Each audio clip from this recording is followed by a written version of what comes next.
Hello, what's up? This is Cotman back again for another video. Pag-uusap natin is the Poco X7 Pro, the Iron Man edition. You know, variant na to is 512GB storage with 12GB RAM, and I believe, kung di ako nagkakamali, this has MediaTek Dimensity 8400. You know, so actually wala pa ako ibang masyadong details dito. Ang alam ko lang is yun yung chipset niya. Pero yun yung purpose ito, bubuksan natin. And siyempre gusto ko na rin makita. Ang ganda naman ng box. Kasi ang ganda kaya yung nasa loob. Yun. At eto na nga. Woo! Yan ang unboxing. Look at that. Ulit-ulit. Yeah! Meron tayong konting literature doon. Nice. And tingnan nyo naman, diba? Photo effect. Okay, try natin itong tanggalin. Okay, so I wonder kung may laman yun o talagang ganyan yan. Okay, gets ko na. This is yung pangsundot ng SIM. Teka, kukunin ko yan. Teka. Gusto kong makita. Look at that. Oh, you know, this is the arc reactor. Yung mismong pangsundot ng SIM card is an arc reactor. Kabilaan? Okay. Yung nakasulat. Proof that Tony Stark has a heart. Designed by Poco. Nice. Oh, ha? Anyway, tabi muna natin to. This is a nice touch. Yung mismong phone. Tabi muna natin saglit. Balikan natin yan maya-maya ng konti. So, paano ko ito bubuksan? Okay, may Poco. Ito. Nasa ilalim. Check natin. Oh, nandito nga sa ilalim. Sarado na natin to. Yun, medyo tricky. Munti ko nang sirain yung box to na. So yun, nandun na sa ilalim. So tabi natin ito saglit. Anong meron dito? Oh, okay. So meron tayong case. At hindi siya basta-basta case. May design talaga siya. Good, that's good. Mamaya titest natin yan. Mga literatures. Charging cable at data cable na rin ito, of course. Uy, goma. Gawa sa goma. Nice. Ang solid ng material. Ganda. This is for collector's item, no? Astig. At merong gomang parang lock. May pirma ni Tony Stark. Oh, di ba? Angas. Type A to Type C. So, ito lang po ang kasama sa box. Wala tayong kasamang charging brick, sadly. Umpisahan na natin. Okay, from here, kita natin, meron tayong specs na makukuha. Confirmed, Dimensity 8400 Ultra version, 6,000 mAh battery. Malaki-laki, nice. Up to 90 watts, hypercharge. Oh, 90 watts. 1.5K resolution po siya, crystal res, 120Hz screen refresh rate at AMOLED display na rin po yan. With 50 megapixel main camera with OIS na po yan. And IP68 dust and water resistance na po siya, okay? At meron silang disclaimer dito, the device is certified to be water and dust resistant exclusively. Okay, so merong IP68 dust and water resistance, pero please, huwag nyo pong ilublob sa tubig ito, okay? Malinaw. Now, tingnan na natin.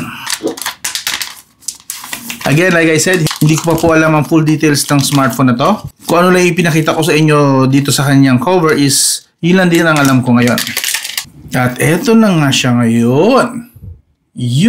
Magara. In fairness, maganda. Iron Man, Avengers, and of course, license po ito ng Marvel. Poco Special Limited Edition. So, limited edition lang po ito. See?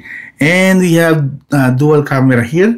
Sa taas, meron tayong infrared mic, noise cancellation mic, and speaker, supposedly. Sa kanan, nandito ang volume rocker, at nandito po ang power button with accent na parang red. Sa baba, andito, syempre gamitin natin ang kanyang arc reactor na pangsundot ng SIM tray. Nandito ang kanyang SIM tray with dual SIM lang po, non-expandable. That's dual SIM, non-expandable. The main microphone, USB Type-C, and the speaker.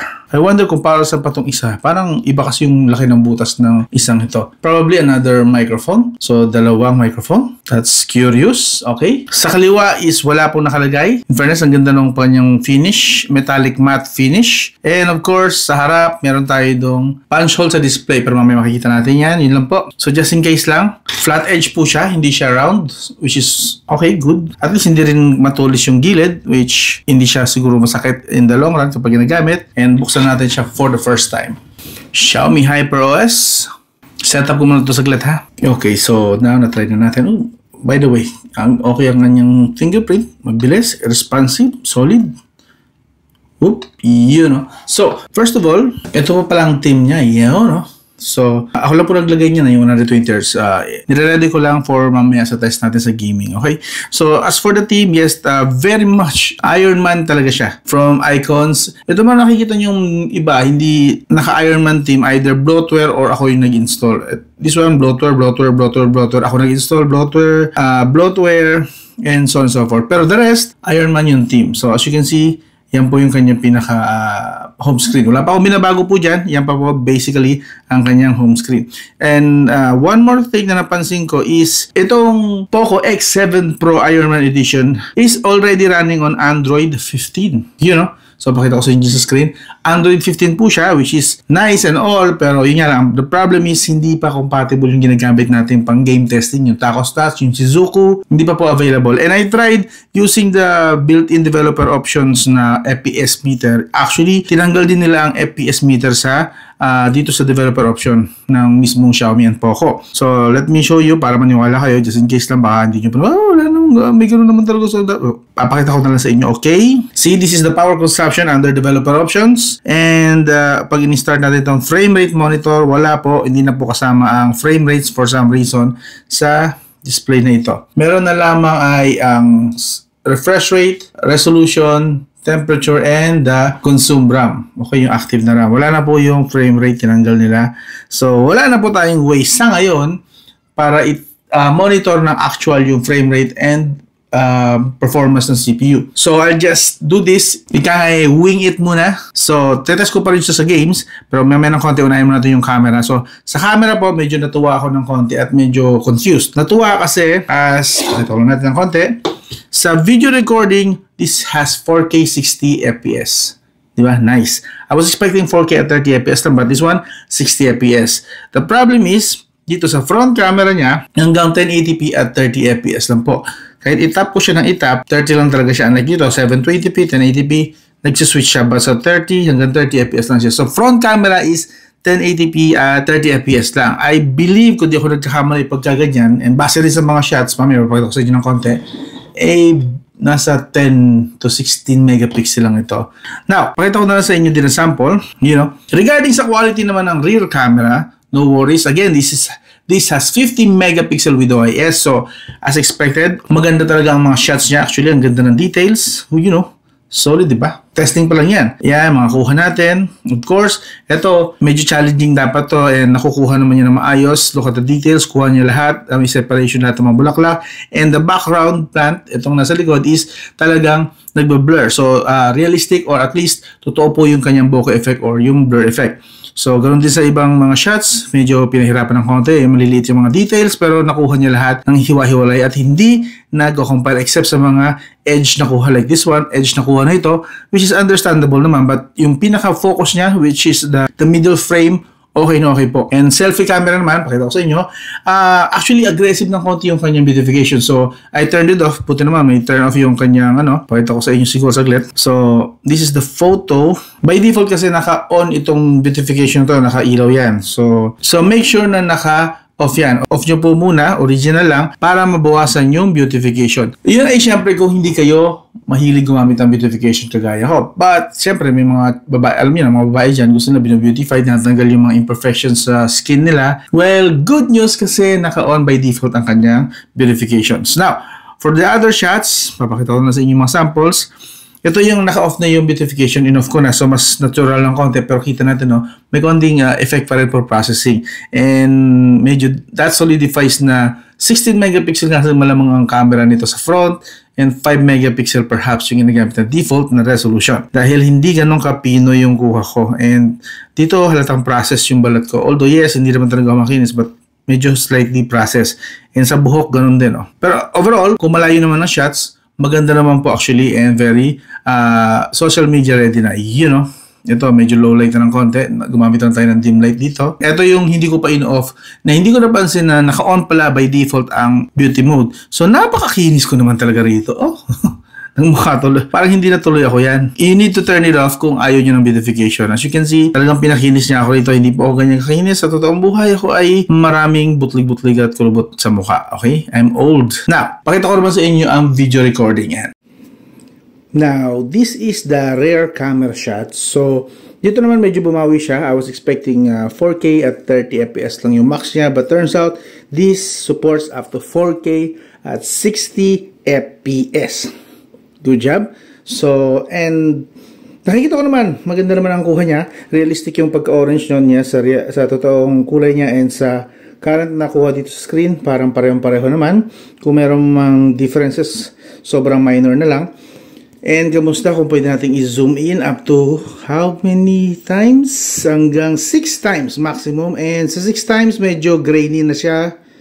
At yeah, hindi ko na makita masyado ang mukha ni Katakuri. But so pinaka okay sa kanya is nasa 2 times lang. Na zoom yan. This is the 2 times. Kamusta naman? And so far, nararamdaman ko, nakikita ko habang nagpapaning tayo. Effective po ang kanyang OIS. So, totoo may OIS siya even at 4K at 60 FPS. Okay? So, yun po. Again, one more zoom. Noisy na talaga siya sa pag nag-zoom tayo. This again is 4K at 60 FPS. Kamusta microphone? So, this is 1080p at 30 FPS. Selfie camera po ito So, selfie camera hanggang 1080p at 30 FPS lang for some reason. Pero aside from that, kung okay lang sa inyo ang 1080p at 30 FPS, ito po ang kuha niya. And so far, may konting nakikita akong artifact at processing. So, may konting effect dito ang beautification for some reason. Pero aside from that, medyo slight, hindi naman exaggerated. Kita pa rin ang imperfections ko. May itim ako, malabas, and okay lang. So, yan po ang kanyang selfie camera, okay? Again, initial pa lang po ito. Hindi pa po ito ang final verdict ko. Siyempre, gagamitin pa natin ito sa labas para mas realistic, diba? So, this is just an unboxing and first impression. So, kamusta naman yung kanyang microphone? As for the other shots, ito. Yan. Actually, magaganda yung kuha niya. Overall, may impress kayo sa ganda ng mga kuha niya sa camera. Dito sa rear camera niya, may impress talaga kayo. Kasi, ang ganda, buhay na buhay talaga. Ito, front camera, and then this is the rear camera. Ganda ng pagka-natural ng kanyang yung kanyang mga kulay. Yes, look at that. Pakita ko na lang dyan sa inyo sa screen para mas ma-appreciate nyo.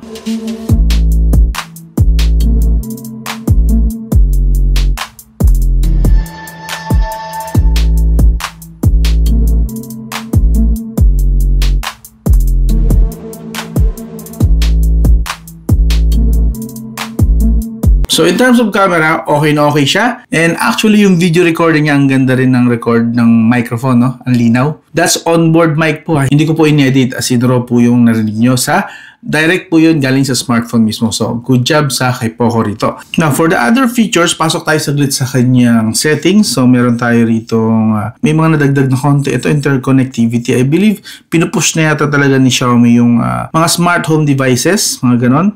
And of course, display brightness, nakaset tayo dapat by default sa 120Hz. So, naka-default tayo, dynamic lang. So, isa-set natin siya, of course, dapat sa 120Hz screen refresh rate. And you can actually manually choose na yung app or game ay gumamit ng 120Hz screen refresh rate. So, lahat to naka-on na by default, pero pwedeng hindi. Like, hindi naman game mode yung nang i-on yung, like, Google lang naman. Hindi nyo kailangan na 120Hz doon. Okay na doon ng 60. So, lahat ng Google para sa akin is naka 60 lang dapat. And yung mga games lang ang ilalagay ko sa 120Hz screen refresh rate. Messages, files, so on and so forth.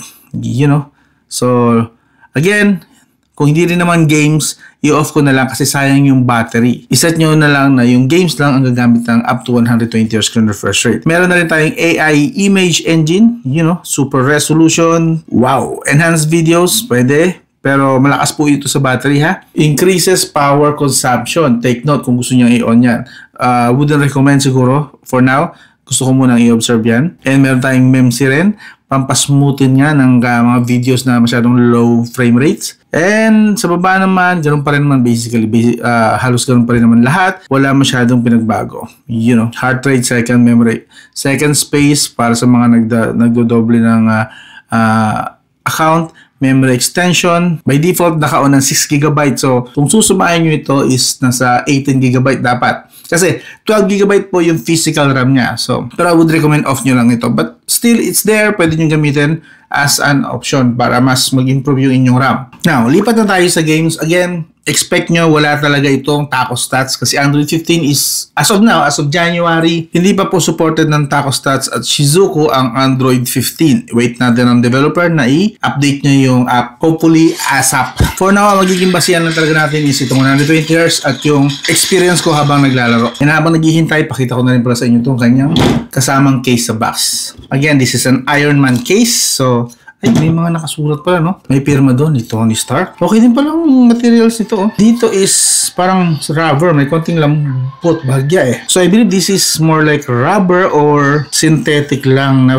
plastic na feeling rubber. I'm not really sure. But it feels good. Designed by Poco, says here. And then, overall, okay. Mukhang maganda rito ang magiging heat distribution kasi naka-open siya. Baliktad pala, sorry. Dito pala ang sa power. My bad. Okay. At nag-shutdown sa kagagawan ko. Napindot ko yung power button. Sorry about that. Anyway, reboot na lang natin. Nakareboot naman na. So, ito po ang itsura niya pag sinuot niya ang kanyang case. Nice! Okay yung level nung case actually. May enough gap yung case sa camera. So, kapag pinatong mo, hindi sayad yung camera. Which is okay, very good dyan. And may konting kakapalan na din naman siya kahit na ganito na slightly parang nakahubad pa rin naman ang smartphone. And yung feel actually nagkaroon ka ng konting grip lalo. Kasi nga, hindi siya flat na flat. May konting bump dito. So, I think nakatulong na magkaroon lalo ng grip. Ooh, look at that. Ang ganda ng screen. So, again, balik tayo sa game. Pasok tayo sa settings, sound and display. We have ultra graphics supported niya. And sa frame rate, I set natin sa very high. And then, HD lang siguro sa graphics restart. Again, just so you know, kahit binabaan ko yung graphics, it's a good thing na by default, is supported niya agad ang ultra graphics. But we are focusing kasi sa mas mataas na frame rate kasi mas practical po yun. Since this is not really a flagship chipset, it would be best to focus on the frame rate rather than the graphics quality. So sa frame rate tayo kasi yun talaga ang importante during gameplay. Lalo na at first person shooter ito. So again, lilipat natin sa HD and pwede, yun, na-unlock na ang extreme. So pwede natin siyang go full extreme. Hopefully, ganun siya kakinis or ka-smooth. We'll go for bright and let's go. Let's play some game. Current temperature natin, 30 degrees Celsius. Okay? So, nasa normal tayo. Naka-off po kasi ang aircon natin para sa laro na to. And the temperature, nag-start tayo sa temperature niya na 38 degrees Celsius at least. No, points na lang naman niya. So, 38 degrees Celsius, we started that. So, isang game lang, tingnan natin. And magkakaroon na rin tayo ng konting oras lang dito para makita nyo kung tayo katagal naglaro. At least, makita nyo kung 15, 30 minutes, or 1 hour tayo naglaro. Again, we started at 38 degrees Celsius. Or 37, okay. Lagyan natin sa 37 degrees Celsius at room temperature na 30 degrees Celsius. Okay, good. May frame drops. Yep, I feel it. My rhythm! I just shattered their shield into pieces. Time for an intermission. I need to reload. It's an expanded jetpack! They've got the upper hand, but we are not backing down. Right through that shield! Reloading ammo! Hey! Such a cute ducky! Enemy down! One day, I'm gonna be in the whole solar system! It'll never die. Keep the spotlight on. Down! Reloading! Patience, please! Ay, namatay agad tayo. At 5 minutes, umakit agad tayo sa 42 degrees Celsius. Okay, that's not overheating pa rin naman. Safe pa rin naman yan. So, let's move on.